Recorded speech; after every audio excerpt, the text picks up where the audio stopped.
Então, com o amparo da espiritualidade da casa, do meu anjo da guarda, sejam todos bem-vindos a mais um dia de reflexão sobre o nosso Evangelho.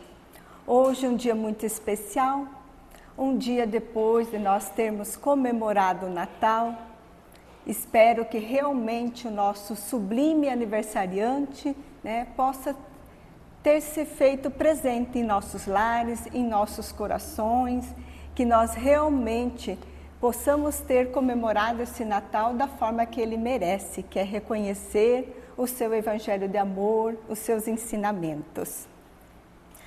Hoje eu me baseei na reflexão desta noite numa fala do Haroldo Dutra Dias, que é um renomado palestrante espírita, e num texto do Momento Espírita, onde vai falar sobre Jesus, a nossa inspiração. E eu vou iniciar essa reflexão instigando vocês a pensar de uma maneira que a gente costuma sempre pensar, que Jesus é o nosso Salvador. Está errado pensar desta maneira? Não está errado, mas essa frase, ela vai muito além de Jesus ser o nosso Salvador, porque em nenhum momento ele se posicionou como nosso Salvador. Então, a doutrina espírita, através da sua filosofia e de entendimento do Espírito imortal, vai nos apresentar Jesus como nossa inspiração. Porque Jesus não salva nós de nenhuma situação da qual não existe a nossa participação.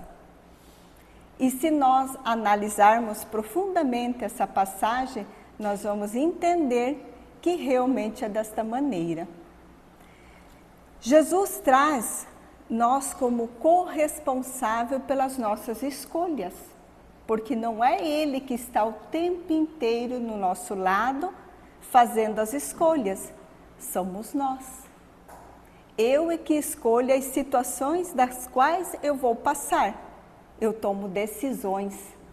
E toda decisão que eu tomo, a gente sabe que tem uma consequência.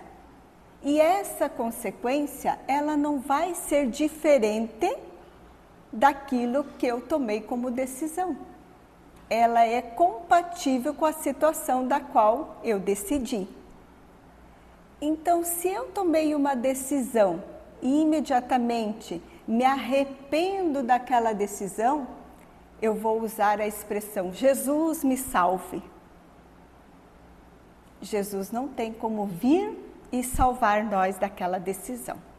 Ela tem uma consequência, porque ela já foi tomada a decisão. O que Jesus então pode fazer por nós? Nos inspirar a tomar a melhor decisão dali para frente. Muitas vezes Ele vai nos inspirar a nós sair daquela situação da melhor maneira possível, sem nos prejudicar mais ainda ou sem prejudicar outras pessoas que não mereçam passar por essa decisão e prejudicar alguém que não tem responsabilidade com isso. Então, se nós avaliarmos dessa maneira, Jesus sempre vai nos inspirar. E de que maneira que Ele poderia nos inspirar? A primeira pergunta que nós podemos fazer para Jesus, para nos salvar ou nos inspirar nesse momento, é perguntar para Ele: Jesus, como você resolveria esta situação? No olhar de Jesus. Lembram que Jesus nunca vai nos punir, nunca vai nos castigar, nunca vai prejudicar somente uma pessoa.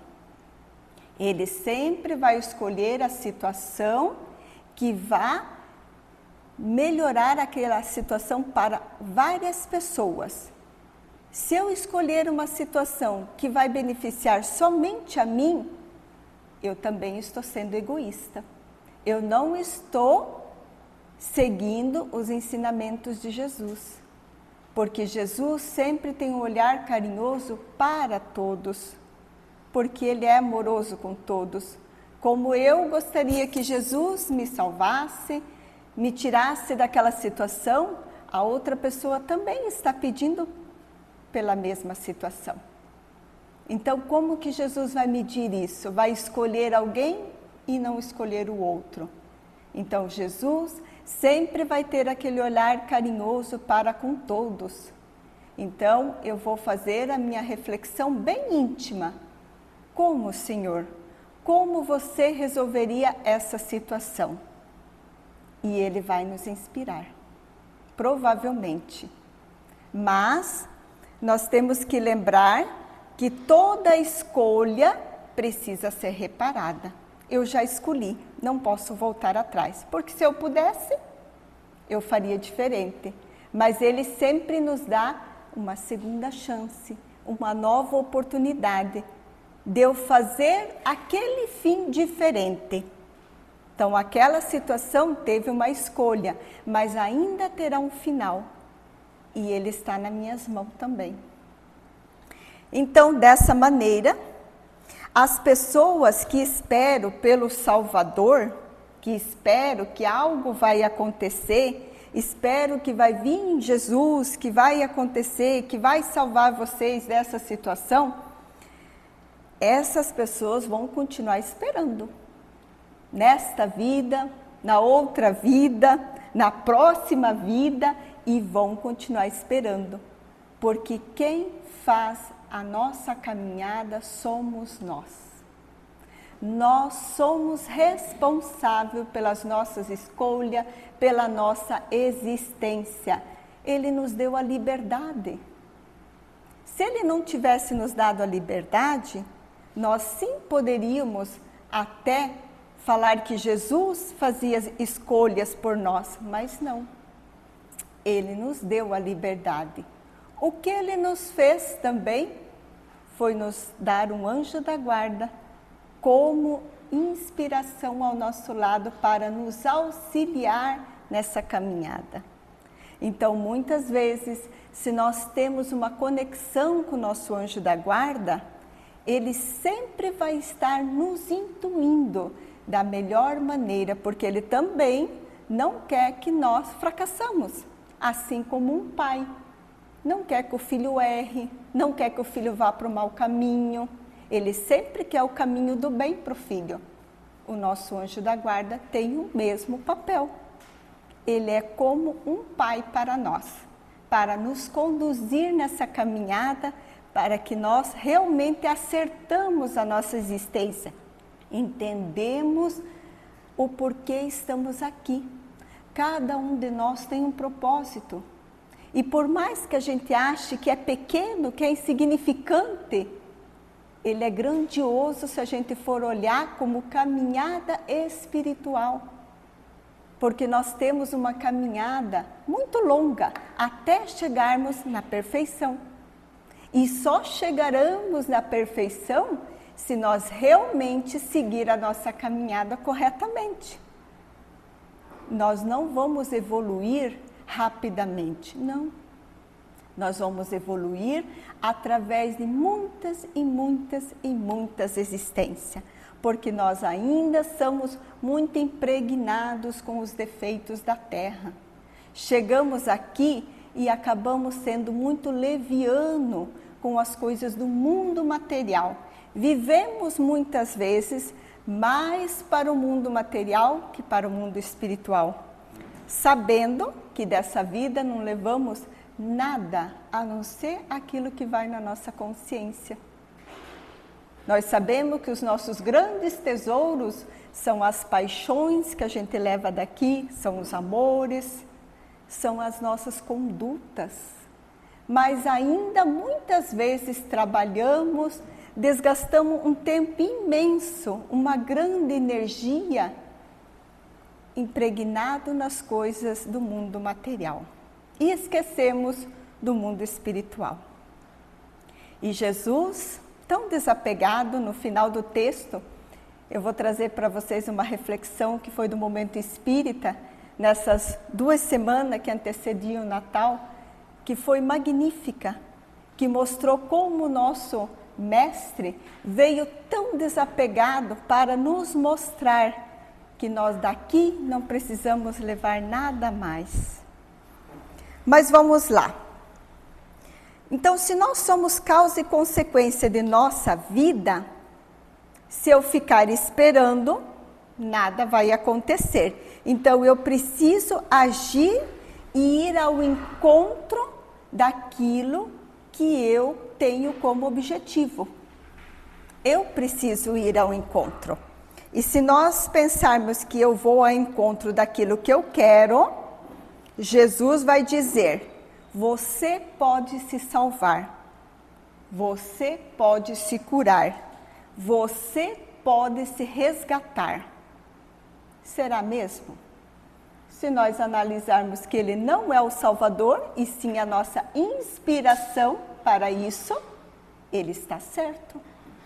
Eu posso me curar, eu posso me salvar, eu posso me resgatar daquilo que eu quero. Por quê?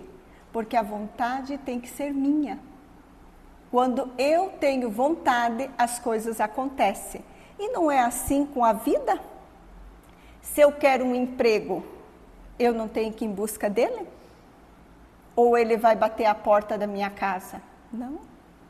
Se eu quero cursar uma faculdade, eu não tenho que ir lá, me inscrever, passar no vestibular, me esforçar? Todas as coisas na nossa vida dependem do nosso agir. Nada acontece se eu não fizer um movimento. Então não seria diferente com as nossas dificuldades. E quando Jesus fala que Ele é a inspiração, é porque Ele está constantemente te intuindo. Então Jesus vai ser o nosso caminho, o nosso modelo e a nossa inspiração. Por que a gente precisa de alguém para ser modelo, e para ser o guia, e para ser o caminho? Desde muito criança, nossas ações, elas são influenciadas pelas pessoas de maior referência da criança. E hoje a gente entende que é a família. A criança nasce e ela precisa ser conduzida. Com quem que ela vai aprender? Com quem está perto dela. O que essa criança vai aprender?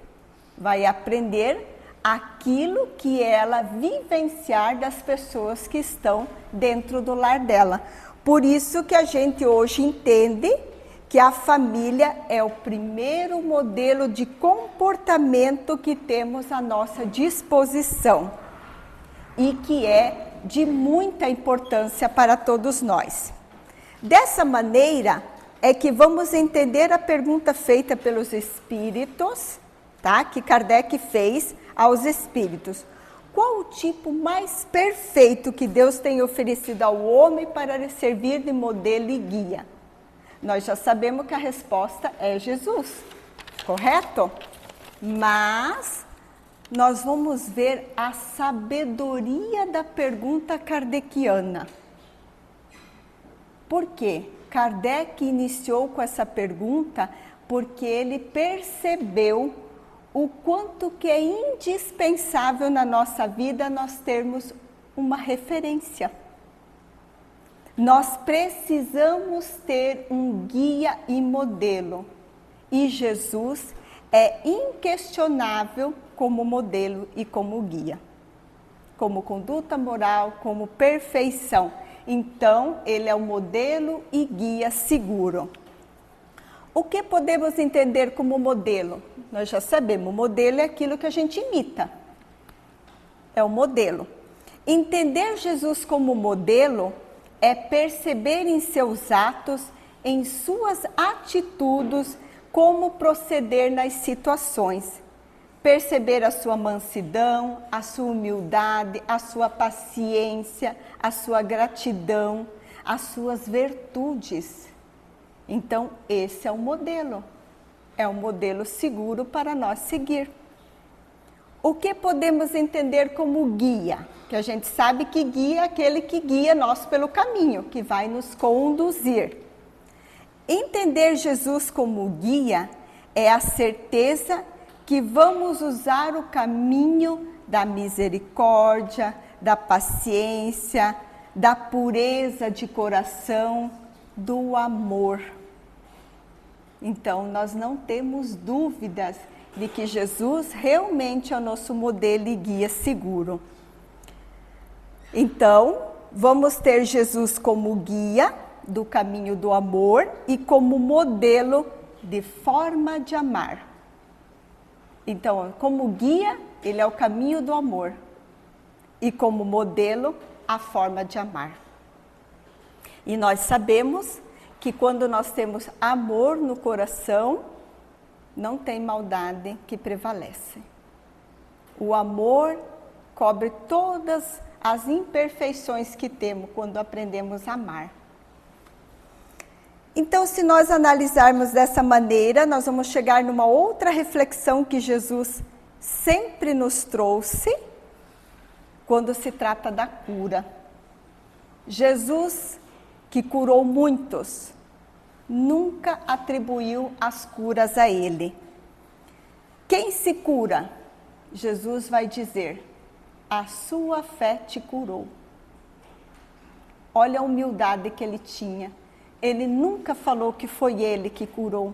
Por quê? Porque ele sabia que ele podia sim curar, pois ele era um ser perfeito. Mas, se nós não desejássemos a cura, nós não seríamos curados. Então, ele sempre falou: quem te cura? A tua fé. Então, ali na frente, quando eu falei que nós podemos nos curar, podemos nos salvar e podemos nos resgatar, é porque Jesus afirmou isso para nós. Então, ele nunca atribuiu as curas a ele. Isso já nos demonstra o quanto é importante o nosso querer, o nosso acreditar, para depois desejar e fazer os esforços necessários para promover a cura dentro de nós. Não basta eu querer a cura, eu tenho que fazer as mudanças de hábitos, mudanças de comportamento, eu tenho que promover a cura dentro de mim. Aquilo que está me fazendo mal, eu não posso mais continuar. Se é uma atitude minha que incomoda, por exemplo, se eu tenho uma imperfeição, a falta de paciência, ela nos adoece. Se essa falta de paciência está me prejudicando, está me adoecendo, é ela que eu tenho que combater. Exercitando mais a paciência, fazendo reflexões. Então, eu tenho que ir em busca daquilo que vai me melhorar. E para nós compreendermos tudo isso, eu vou ler um texto do Momento Espírita, que vai nos clarear o quanto o povo esperou tanto por Jesus da forma material. Esperava Jesus para vir, para salvar eles do castigo, das ingratidões que eles estavam passando, de tudo aquilo. E Jesus veio com outro propósito que nós sabemos, no final da história, que não foi tão bem compreendido. E, infelizmente, acabou sendo morto e crucificado da forma física pela ingratidão dos homens.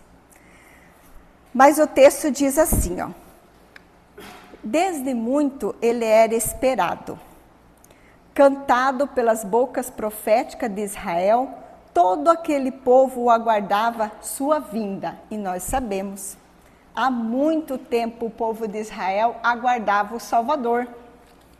Na imaginação daquele povo sofrido, ele seria o herói do mundo, o guerreiro da grande nação. Todos sabemos também que o povo esperava um homem forte, com autoridade, que iria guerrear. Retomaria o que havia se perdido e reposicionaria Israel nas glórias do mundo. No entanto, ele preferiu vir ao mundo no anonimato de uma estrebaria. Por 30 anos, seu cotidiano foi a simplicidade da casa paterna, no burgo quase esquecido de Nazaré. Nós sabemos que por 30 anos Jesus viveu no anonimato, tranquilo, auxiliando o pai. 30 anos. O rei solar fez-se carpinteiro, homem comum, entretido com as coisas comezinhas daquela gente simples e humilde, esperando a sua hora chegar. E quando saiu ao mundo para pregar as coisas de Deus, nunca mais a humanidade foi a mesma. Conhecedor profundo da alma humana, foi capaz de revelar os profundos segredos da lei de Deus na linguagem simples daquele povo que ouvia. Se as meretrizes, leprosos, cegos, coxos eram sua companhia, os amava intensidade. Ele também sabia conviver com as autoridades, com os sábios, com os amoedados da época. Ele veio para os doentes, pois, conforme ele mesmo afirmou, os sãos não precisam de médico. Os doentes da alma estão em todos os lugares. Os doentes da alma. Então, ele não falava só dos doentes físicos, os doentes da alma, que somos nós. Porque ainda temos imperfeições. Fez-se médico de todos, a oferecer o seu remédio para curar os males da alma. A oferecer o seu remédio.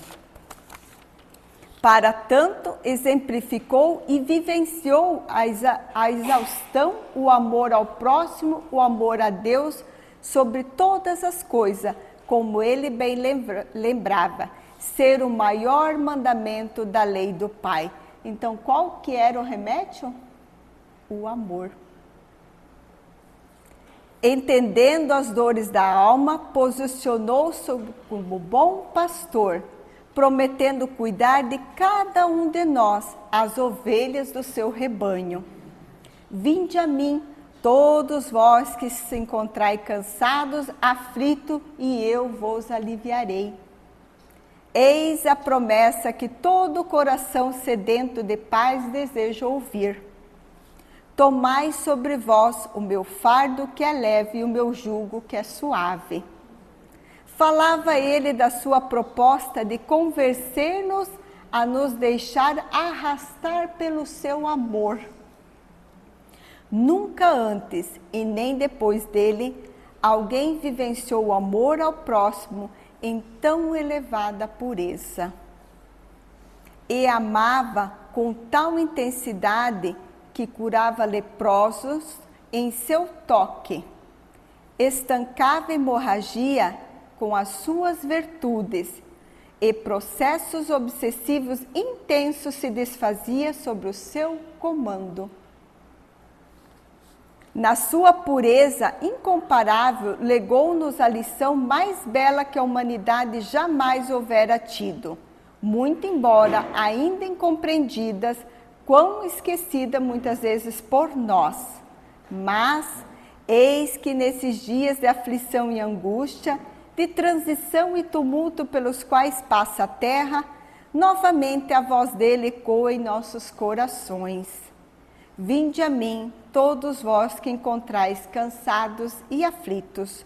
Somos todos nós, os cansados, os aflitos, necessitados do seu regaço amoroso e amparar as nossas dificuldades, a nos sustentar na nossa caminhada, a nos encorajar a seguir em frente. Não nos esqueçamos, então, de que ele será sempre o bom pastor, a cuidar de cada um de nós que somos as suas ovelhas. Permitamo-nos, então, adentrar no seu redil, seguir a sua voz e o seu comando. O bom pastor está ali, quem tem que seguir ele somos nós. Nenhuma das ovelhas que o Pai me confiou se perderá. Eu sou o bom pastor, conheço as minhas ovelhas e elas conhecem a minha voz. Sigamos com ele, sintam e vivenciam a paz de Jesus. Então, que realmente nós possamos ouvir o nosso bom pastor, que é Jesus, sempre que nós precisarmos. E Ele vai nos inspirar a passar por qualquer situação que estamos passando. Como diz o Haroldo numa brincadeira, a turbulência, ela acontece para todos, mas ela passa, ela não permanece. Então, que realmente Jesus possa estar vivo em nossos corações, os seus ensinamentos, o seu amor, e assim nós sempre vamos estar inspirados por Ele. Então, a reflexão dessa noite seria isso. Espero que realmente possa ter contribuído um pouquinho para vocês, realmente possa ter feito sentido, que não é errado falar que Jesus é a nossa salvação, mas Ele é a nossa inspiração. Obrigada.